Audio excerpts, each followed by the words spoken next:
자, 지난번 말씀에 말라기 시대에 남은 자들의 두 가지 영적인 특성을 살펴보았는데요.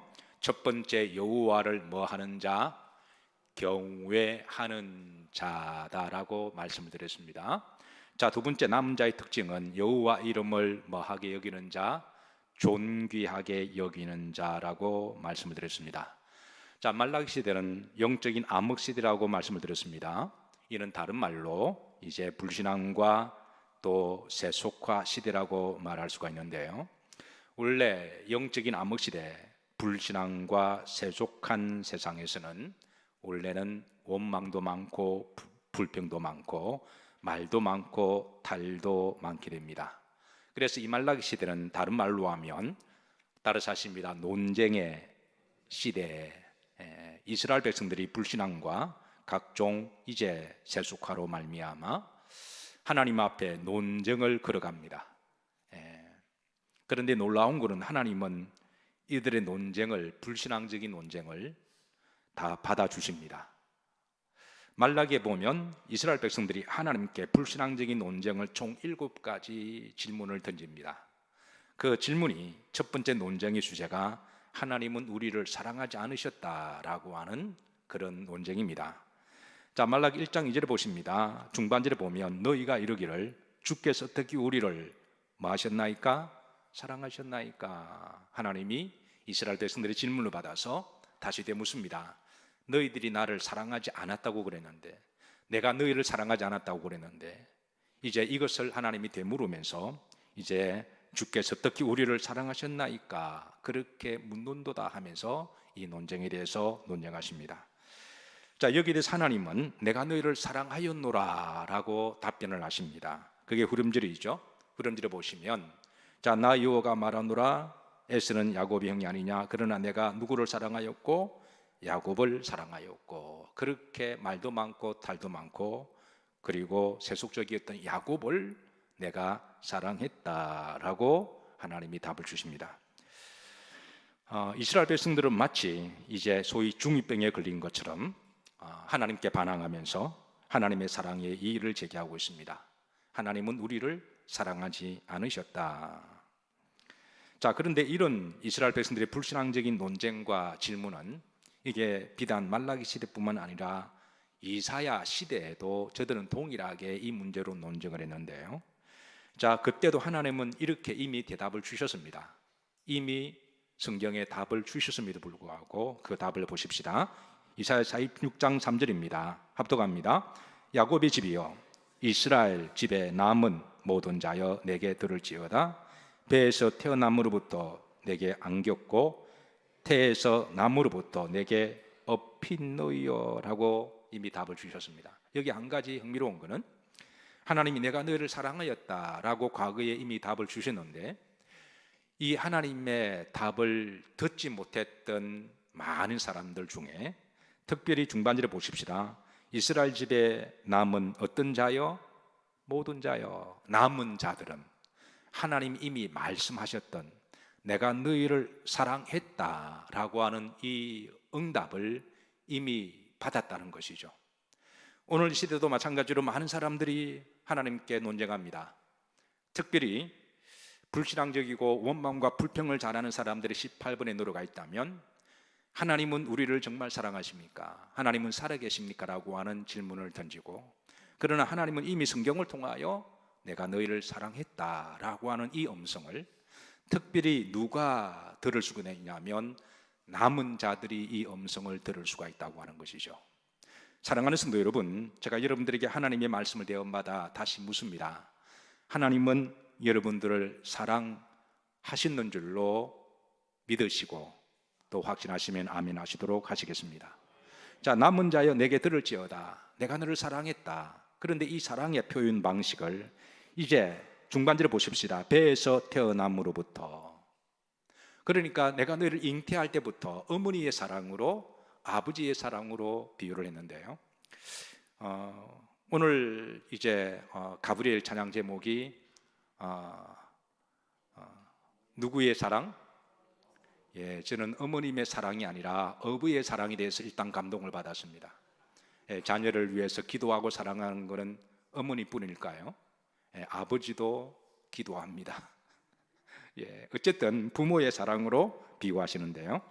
우리가 자식을 키우다 보면 부모들은 본능적으로 영적으로 자녀들을 사랑합니다.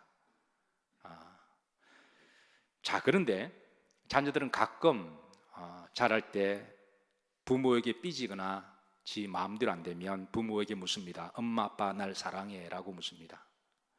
그럴 때 사랑한다라고 대답을 하죠. 그런데 그 아이가 그 어머니와 아버지의 사랑의 깊이와 그 성숙함과 그 진한 사랑을 이해할까요? 이해를 하지 못할까요? 그 아이가 나중에 결혼해서 지와 똑같은 자식을 키워보고 낳아봐야 그때서야 부모님의 사랑이 얼마나 진하고 깊은지, 간절한지 절박한지 새삼 깨닫게 되는 것이죠. 이사야 40장 3절을 보시면 하나님께서 배에서 태어남으로부터 하나님께서는 우리를 잉태할 때부터, 어머니가 자식을 잉태할 때부터 우리를 안으셨고, 태에서 남으로부터 출산할 때까지 내가 너를 사랑하고 내가 너를 업어서 키웠다라고 그 사랑을 비유하고 있습니다. 4절에 하나님의 사랑은 이어집니다. 합독합니다. 너희가 노년에 이르기까지 내가 그리하겠고 너희들이 나이가 들을 때까지 내가 너희들을 사랑할 것이다. 사실 우리가 나이가 들어가면 사람들이 한 사람 두 사람이 나를 다 떠나게 됩니다. 그런데 결코 하나님은 우리를 떠나지 않으시겠다고 말씀하시죠. 무엇이 되기까지? 백발이 되기까지 내가 너희를 말 것이며 품을 것이며, 나이가 들어가면 사람 몸에서 냄새가 난다고 손주들도 멀리하고 떠나갑니다. 그런데 하나님께서는 우리를 끝까지 품어주시는 하나님이십니다. 내가 지어선적 내가 뭐 할 것이요? 업을 것이요. 우리가 나이가 들어가면 우리가 제 발로 걸어 다니지 못할 때가 있습니다. 이때 하나님 우리를 업어서라도 우리를 함께 하시겠다고 하는 것이죠. 내가 너를 품고 구하여 내리라. 이 하나님의 우리의 사랑하심을 여러분 남은 자들에게 들리는 축복과 위로와 언약의 말씀이 되기를 주의 이름으로 축복합니다. 두 번째 논쟁은 이어집니다. 이스라엘 백성들이 어떻게 우리가 주의 이름을 멸시하였나이까 라고 하나님께 논쟁합니다. 1장 6절입니다. 다 같이 합독하십니다. 내 이름을 멸시하는 제사장들아, 남만군의 여호와가 너에게 이르기를 아들은 그 아버지를 종은 그 주인을 공경하나니 내가 아버지일진데 나를 공경함이 어디 있느냐, 내가 주일진데 나를 두려워함이 어디 있느냐 하나 너희는 이르기를 우리가 어떻게 주의 이름을 멸시하였나이까. 우리가 어떻게 주의 이름을, 하나님을 멸시하고 경시하였습니까? 라고 하나님께 논쟁을 걸어옵니다. 이때 하나님이 하신 말씀이 7절에 나옵니다. 7절에 보면 너희가 어떤 떡을, 더러운 떡, 이게 소제빵을 이야기합니다. 소제빵을 나의 제단에 드리고도 말하기를 어떻게 주를 더럽게 하였나이까 하는도다. 이는 너희가 여호와의 식탁은 경멸히 여길 것이라 말하기 때문이라. 이게 더러운 빵이라고 소제, 맛자를 하나님 언급하시는데요. 이스라엘 백성들이 드리는 제사 중에 빵으로 드리는 제사가 소제 제사가 있습니다. 레위기법에 따르면 소제 제사를 드릴 때는 몇 가지 규칙이 있는데요. 반드시 기본적으로 추수한 그제 첫 것을 하나님께 드리는 것을 원칙합니다. 이 첫 것을 바쿠림이라 그러는데요.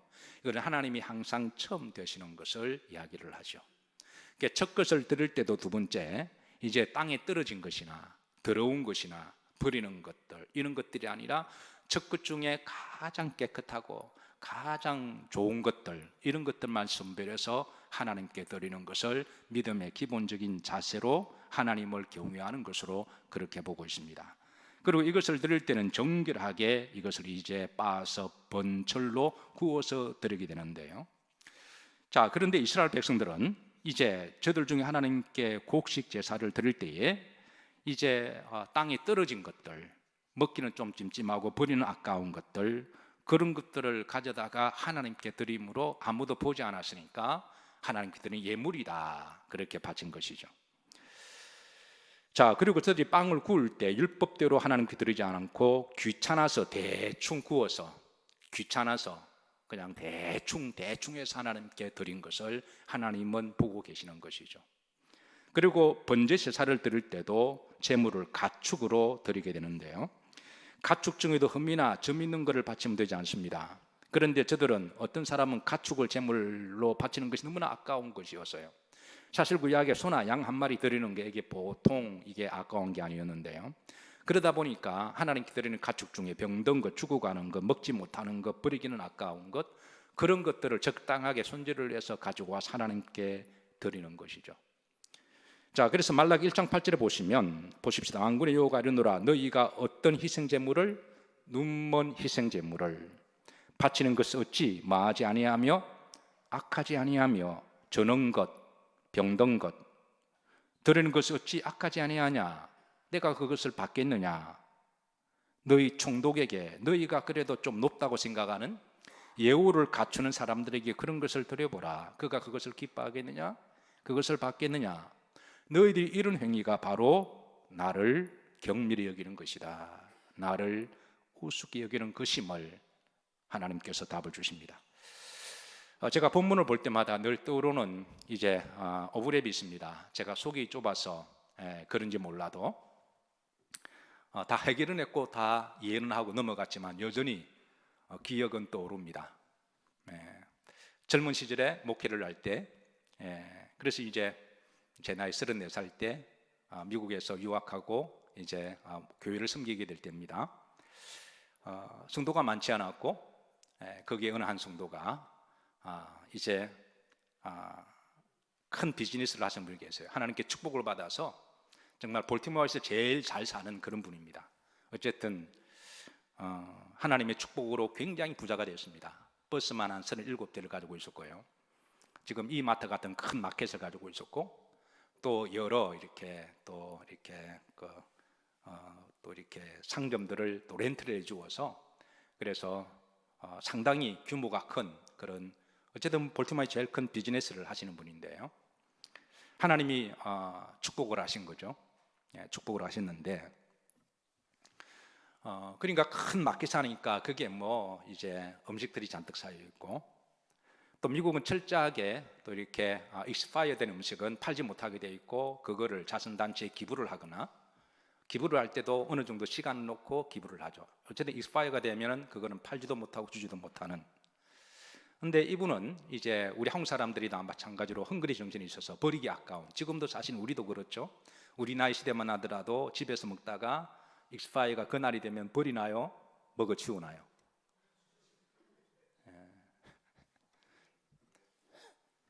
버릴 분들은 제게 연락 좀 주세요. 어쨌든 웬만하면 한 2, 3일 정도는 그냥 먹죠. 아직까지는. 그래도 사실은 먹어도 별 탈이 없는데, 근데 하루는 그분께서 이제 밀가루를 좀 몇 포대를 갖다 주셨습니다. 한 요만한 밀가루였어요. 어쨌든 주의 종을 생각해서 밀가루를 가져다 주는 것은 참 고마운 일이었고 감사함으로 받았습니다. 그때는 청년 사역을 왕성히 하던 때라 청년들이 거의 뭐 2일에 한 번 정도는 교회에 한 20명 정도가 와서 이제 식사를 하고, 집사람은 김치찌개를 즐기고 항상 그렇게 할 때였습니다. 그래서 늘 먹을 것이 동나던 시대였고, 뭐 줘도 끝이 없는 그럴 때여서, 그래서 밀가루 몇 포대는 참으로 귀한 것이었고, 마침 그 주에 청년들 세미나가 있었습니다. 청년들을 한 24명을 데리고 결혼 세미나를 그렇게 이제 인도할 터이고, 그때 이제 그룹별로 나누어서 재미있게 한참 이렇게 나는 세미나를 인도하고, 집사람은 아기를 안고 이제 청년들에게 이제 별미를 만들어 주기로 했습니다. 밀가루가 한 요만한 1kg, 2kg짜리가 한 3개가 들어왔으니까 그걸 가지고 수제비를 만들어서 이제 또 뭐 이렇게 맛있게 먹으려고 이제 집사람 반죽과 관죽 이제 어느 산속에 조그마한 캐빈을 빌려서 그쪽에 재밌게 하고 있는데, 갑자기 그냥 비명 소리가 들려왔습니다. 그 집사람이 밀가루 봉지를 떴는데 그 안에서 벌레들이 버글버글 나온 거예요. 그래서 한바탕 소동이 일어났습니다. 벌레에 예민한 청년들이 이제 파티가 벌어진 거죠. 여기저기 뛰어다니고 여자들은 놀라고 재미있게 해프닝이었지만, 그런데 그 밀가루를 다 갖다 버리면서 대체 이것이 왜 벌레가 들어갔을까? 그래서 날짜를 보니까 익스파이어가 훨씬 지나간 거예요. 그래서 그걸 볼 때마다 제가 속이 좁아서 그런지 몰라도 이분이 목회자를 생각하는 마음이 이 정도인가라고 하는, 평소에 굉장히 믿음이 좋은 거죠. 하나님 은혜고 축복이고 그렇게 하나님께 복을 받았다고 하시면서 그렇게 뭐 이 마트처럼 큰 마켓을 하면서 그게 밀가루 한두 개를 좋은 거를 갖다 줘도 뭐 그분한테는 전혀 표시가 나지 않는 것인데, 그래서 젊은 교육자를 생각한 이분의 그 마음이 진심이 아니기를 생각하고, 그래서 청년들이 묻길래 제가 누가 갖다 주었다고 말은 할 수가 없었어요. 그냥 우리가 사왔는데 어떻게 된 것 같다라고 사과를 하고 그리고 웃고 지나갔습니다만, 뭐 용서할 정도는 아니고, 충분히 이해가 됩니다. 버리기는 아깝고 그러니까 자기가 먹기는 조금 찜찜하고 선심이나 수자 그렇게 해서 갖다 준 것인데, 만약 이런 식으로 하나님께 제물을 드린다면 하나님이 그것을 기쁘시게 받으시겠느냐, 그걸 받고 좋아하시겠느냐? 이미 저는 다 정리가 되었습니다. 그래서 오늘 본문 말씀에 자연스럽게 그 옛날의 기억이 떠올리면서, 만약에 우리 신앙이 하나님께 드리는 예물과 하나님께 드리는 헌신이 이런 식이라면, 저희들이 겉으로는 우리가 언제 하나님을 멸시했습니까? 하나님 어떻게 우습게 여겼습니까? 라고 하지만 하나님이 바로 그런 것들이 아니냐라고 답변을 주고 계시는 것이죠.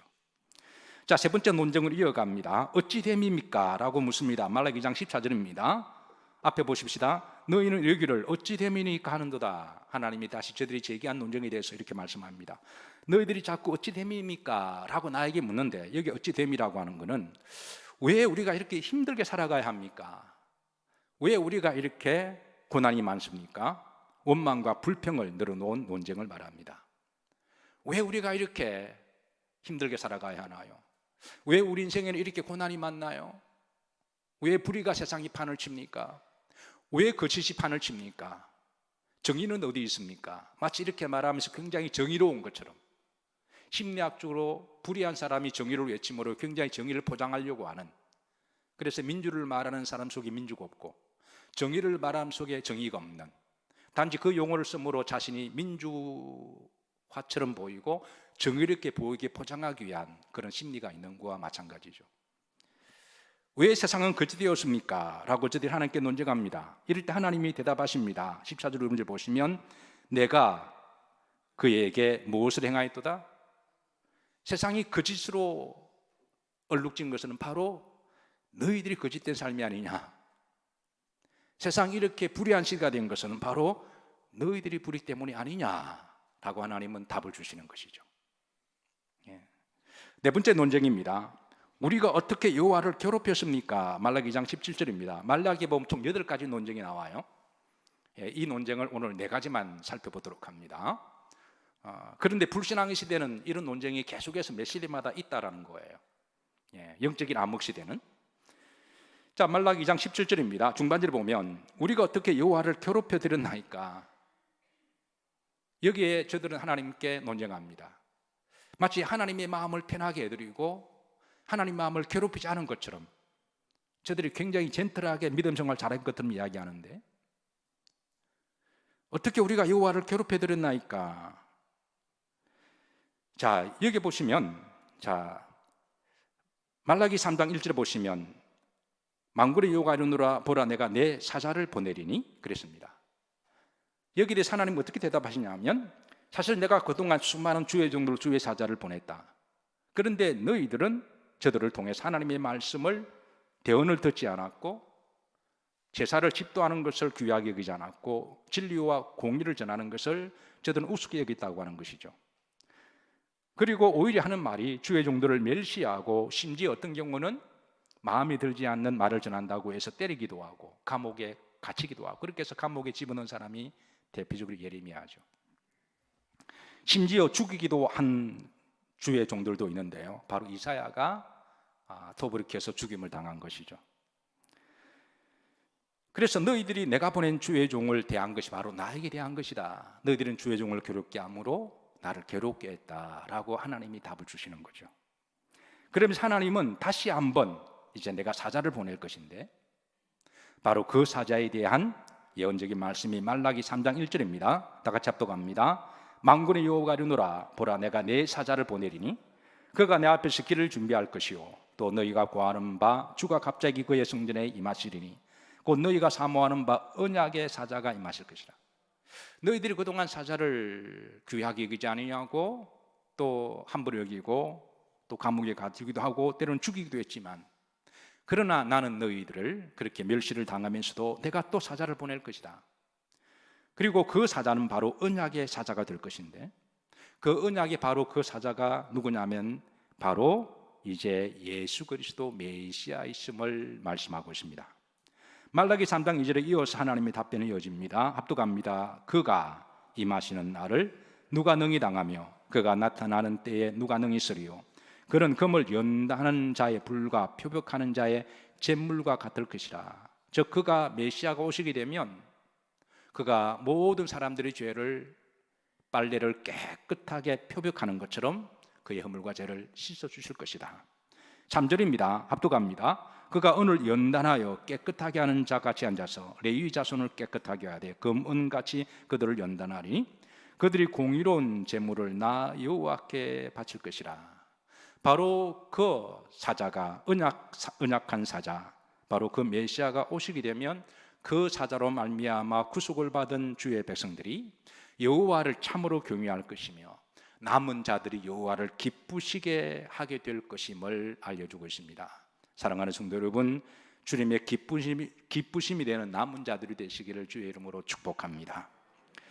자, 말라기 3장 4절 9절입니다. 합독합니다. 나 여호와께 무엇이 되려니와 기쁨이 되려니와.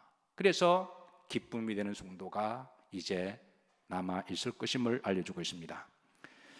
한 가지 흥미로운 것은 하나님 이스라엘 백성들이 이렇게 원망과 불평과 불신앙적인 의심의 마음을 가지고 하나님께 따지면서 논쟁을 할 때 하나님은 다 받아 주신다는 거예요. 이게 바로 하나님의 사랑이십니다. 이게 말 같다는 말, 야 너 그거 말이라고 하냐, 그렇게 해서 뭉개는 게 아니라 오늘 네 가지 논쟁을 살폈지만 하나님은 일일이 여기에 대해서 또 설명하시고 또 자상하게 다 알려주십니다. 인류의 역사 중에 19세기에 독일의 해겔의 변증법 사상이 있습니다. 신학대학을 다닐 때에 신학과 철학은 밀접한 연관이 있어서 이제 짧은 머리로 세계 철학사를 한번 다 연구하기로 마음을 먹었고, 그래서 공부가 끝나면 4시부터 12시까지 도서관에 가서, 그때는 아날로그 시대여서 컴퓨터가 없는 시대였기 때문에 도서관에 가서 궁금한 것을 책으로 다 이렇게 적어서 찾아볼 때 그런 시대였습니다. 그래서 플라톤의 철학부터 이제 20세기 철학까지 내 나름대로는 쭉 정리를 한 적이 있는데요. 어쨌든 신학적인 질문과 궁금증이 많아서 철학 환비에 갔던 그 사변들을 찾다가 19세기에 해겔의 변증법의 논리를 통하여 제가 한동안 푹 빠졌던 적이 있습니다. 잘 아시다시피 해겔의 변증법의 논리 중에 정과 반을 통해서 결국은 합을 이루어가는 역사적인 논쟁을 이야기를 하죠. 실제적으로 인류의 역사를 보면 항상 정의 시대가 있었고, 그리고 얼마 지나면 정을 반하는 반의 세대가 있었고, 그래서 반이 득세를 하기도 합니다. 그런데 또 얼마간의 신학을 지나가면 놀랍게도 정의 시대가 다시 득세를 하면서 이제 다시 이것을 합하여 협력하여 선을 이루시는, 정과 반을 통하여 다시 정의되고 합이 되는 이 놀라운 역사의 설명을 통해서 한동안 푹 빠진 적이 있습니다. 특별히 70년대, 80년대를 지나온 저로서는 우리나라의 암울한 역사와 또 민주화의 과정과 또 불의의 시대를, 경제적으로 힘든 시대를 지나면서 이런 불의한 시대가 하나님 언제까지 마치게 되는 것입니까? 라고 질문을 던졌을 때, 이런 불의한 시대가, 반의 시대가 시간이 지나면 하나님이 다시 정의 시대가, 신앙의 시대가 오게 하시고, 그래서 나중에는 협력하여 신을 이루시는 하나님의 정반합의 사상이, 제게는 이 변증법의 철학이 제게는 무척 매력적이었는데요. 자, 그래서 제가 이 해겔의 변증법 정반합의 이 역사의 철학을 보면서 어디서 많이 본 듯한, 저는 신앙에 백그라운드가 없어서 신앙의 가문이 아니었기에 제 신앙의 지식이나 하나님의 말씀의 사상은 지극히 얇아서, 그래서 그러나 이제 고1부터 시작했던 신앙의 첫 출발이 이제 3, 4년을 지나고 나서 신학대학에 들어가긴 했지만 이 어디서 정반합의 사상, 어디서 많이 들어본 듯한, 어디서 많이 익숙한 듯한 그런 말씀이 제 귓가에 맴돌았는데, 문제는 제가 그게 성경에 어디 있는지 몰랐다는 데 문제가 있습니다. 혹 여러분들은 아시나요? 예. 그래서 아날로그 방식으로 도서관에 앉아서 성경을 이렇게 뒤적뒤적거리면서 어디서 정반합의 사상, 어디서 많이 들은 것 같은데, 왠지 익숙한 것 같은데, 그렇게 해서 뒤적뒤적거리다가 한동안 시간은 좀 지나고 어느 날 이제 하나님이 긍휼히 여겨주셔서 어디에 문득 뵀는데, 그게 바로 로마서 8장 28절입니다. 여러분 잘 아시죠? 예, 거기 보시면 우리가 알거니와 하나님을 사랑하는 자, 그의 뜻대로 부르심 입은 자들에게는 모든 것을 협력하여 뭘 이루신다? 제가 이거를 발견하고 난 다음에 마치 진리를 발견한 듯한 느낌이었습니다. 그 19세기에 변증법의 전 인류적인 대가였던 철학의 천재 같은 그 헤겔이 성경에서 답을 얻은 게 아닌가라는 궁금증이 생기면서, 이 헤겔이라고 하는 사람이 어떤 사람일까? 이 사람의 신앙의 베이직과 이 사람의 신앙의 위치가 어디에 가 있을까라고 그 사람을, 헤겔을 조금 더 연구를 하게 됐는데요, 헤겔을 추적하다 보니까 헤겔은 바로 티빙겐 대학의 신학부를 졸업한 신학생이었습니다. 그러니까 논쟁에 독일의 19세기에 칸트의 순수이식 비판이 나오고 니체의 신죽음의 신앙이 나오고 자연주의적 이성이 우상이 되는 시대에 많은 사람들은 세속화되고 신앙적으로 불신앙의 논쟁을 던졌을 때, 이 헤겔이라고 하는 사람의, 이 사람의 철학사상은 바로 이제 이 정반합을 통해서 이런 불신앙과 이런 세속을 통하여 하나님은 결국은 정의 시대, 신앙 시대가 오게 하므로 나중에는 더 역사의 건강한 발전으로 이어간다는 이 사상이, 결국은 그의 책을 통해서 제가 발견한 것은 그의 내용 중에 하나님에 대한 실제론에 대해서 이런 사상이 있습니다. 그는 하나님에 대해서 이렇게 정의합니다. 그는 실제로 존재하는 모든 것은 합리적이며 이성적이고 이로 말미암아 하나님은 존재한다는 증거다. 어떻게 여러분 철학자답게 교회 철학적으로 이야기를 했죠? 잘 쉽게 이해가 가십니까? 다시 한번 말씀드립니다. 그는 실제로 존재하는 모든 사물들은 합리적이며 이성적이기 때문에 하나님은 존재한다. 자, 뭔가 좀 헷갈릴 때는 뒤집어 놓고 보면 됩니다. 뒤집어 놓고 보면 이게 쉬운 말을 원래 유식한 사람들은 어렵게 이야기를 하는 버릇이 있죠. 쉽게 말하면 안 되는 것 같습니다. 진짜 실력 있는 사람은 쉽게 말하는 사람이죠. 이걸 뒤집어 놓으면 그의 신학사상을 뒤집어 보면, 하나님은 천지를 창조하셨기에 하나님이 창조했던 모든 실제하는 피조물이 있다면 그건 하나님이 존재하고 창조했던 증거라는 말입니다. 제가 머리가 좀 더 좋은 것처럼 보이죠? 결국 뒤집어 보면 하나님의 신앙의 존재를 이 사람은 확신했고, 그가 살던 시대에 독일의 불신앙과 논쟁하는 시대에 이성을 신의 자리에 놓았던 그런 시대에 이 헤겔은 정반합의 사상은 저는 로마서 8장 28절에, 때로는 우리가 이걸 신앙적으로 풀면 불신앙의 시대도 있을 것이고, 때로는 죄악의 시대도 있을 것이고, 때로는 거짓의 시대도 있을 것이지만, 그러나 그런 반의 시대에 하나님 때가 되시면 정의 시대로, 다시 신앙의 시대로, 다시 정의의 시대로, 다시 믿음의 시대로 돌아오게 하시고, 그래서 그 시대로 돌아왔을 때 그 이전에 반대되었던 불신앙의 시대가 그 답이 해소가 되어지고 더 성장과 성숙되어서 더 모든 걸 협력한 선을 이루는 하나님의 역사의 과정을 철학적으로 설명한 것이죠. 이거는 개인의 고난도 마찬가지입니다. 우리가 살아가다 보면 항상 좋을 수만은 없는 것이죠. 때로는 고난도, 아픔도, 병도, 질병도 당하게 됩니다. 사람들에게 상처도 당하게 되고 버림도 당하게 되고 오해도 받습니다. 그래서 눈물 콧물 다 뺄 때가 하늘은 노랗고 가슴은 먹먹하고 앞은 보이지 않고 다리는 후들거리고, 그래서 더 이상 살 희망도 없고 가치도 없고 죽고 싶을 때 엘리야처럼, 그게 바로 이제 반의 시대죠. 그러나 그 시대가 지나고 나면 하나님은 이제 그 고난을 통해서 우리를 더욱더 다듬어 가시고 우리를 더 성장하게 하시고 성숙하게 하셔서, 지나고 보니까 하나님은 우리를 더 협력하여 선을 이루시는 하나님, 그래서 정반합의 이 해결의 변증법적 논리가 저는 다시 한번 신앙적으로 재해석하면 이렇습니다. 신앙의 시대, 이걸 신앙으로 표현하면 신앙의 세대가 있고, 신앙의 세대가 또 그 다음에는 불신앙의 세대가 올 것이며, 그러나 불신앙으로 마무리되는 합이 아니라 다시 불신앙의 시대에 다시 하나님의 신앙의 시대로 이렇게 정리를 하시고, 그래서 다시 그 신앙의 시대에 불신앙까지도 합을 이루어서 협력해서 선을 이루시는 하나님. 그래서 해결은 정반합을 이야기했다면 저는 정반정합을 말하고 싶습니다. 귀 있는 자는 들으시기를. 말씀을 정리합니다. 논쟁의 시대입니다. 불신앙의 시대입니다. 거짓과 불의의 시대입니다. 많은 사람들이 하나님을 떠나면서 오늘 항상 영적 암흑 시대 동일한 질문을 하나님께 던지면서 논쟁하고자 합니다. 하나님 우리를 사랑하셨나요? 하나님이 살아계시면 어떻게 이 불의가 판을 치나요? 우리가 어떻게 하나님을 경배했습니까? 이런 저들의 논쟁 가운데 하나님은 놀랍게도 그런 논쟁조차도 하나님은 무시하지 아니하시고 그대로 받아주시고 말씀을 통해서 답을 주시고, 그러나 그 말씀에 귀 있는 자, 남은 자들은 그 말씀을 듣게 하시고, 그리고 역사의 거대한 그 과정을 이끌어 가시고 섭리하시는 분 결국은 하나님이심을, 정과 반과 정을 통하여 협력하여 선을 이루시는 그 하나님의 놀라운 선의 역사가, 협력하여 선을 이루시는 역사가 오늘 시대에 믿음으로 남아있는 자들 여러 성도들 가운데 늘 함께 하시기를 주의 이름으로 축복합니다. 자, 우리